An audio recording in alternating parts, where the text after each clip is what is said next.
Hello guys, myself Inderveer Singh. Today we are taking up the topic Pollution Control Board. You may have heard about various reports and guidelines being published now and then in the newspaper and articles that have been issued by the Pollution Control Board, whether it is the Central Pollution Control Board called CPCB or the State Pollution Control Board called SPCB.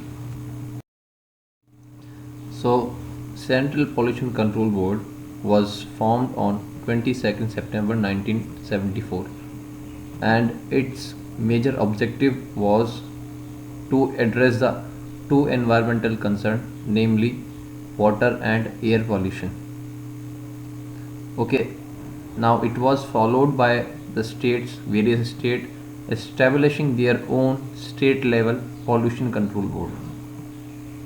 The basic objective and the function of pollution control board include: first, they investigate, collect and disseminate information relating to water and land pollution.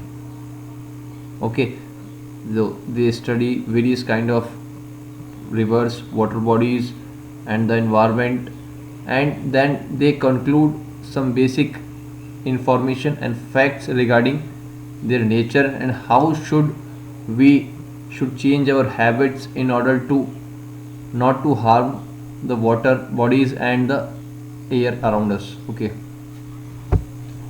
now second is they lay standards for sewage effluent and emissions, means how should we release our sewage and various emissions with proper treatment into the water bodies.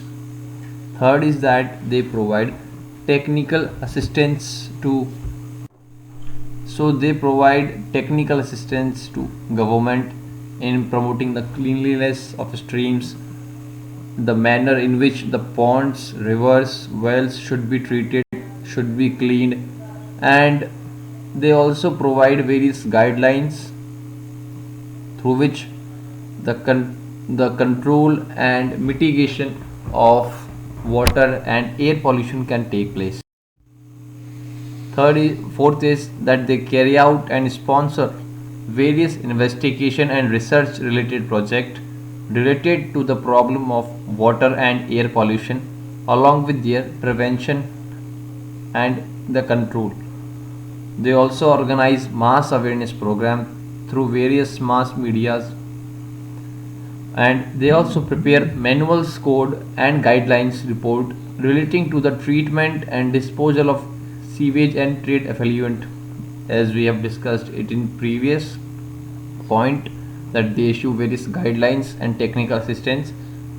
Along with that, they also prepare manual codes and guidelines in order to give them a hard copy. Now fourth next is they also assesses the air quality and regulates the various industries that are violating the norms and standard set up by them.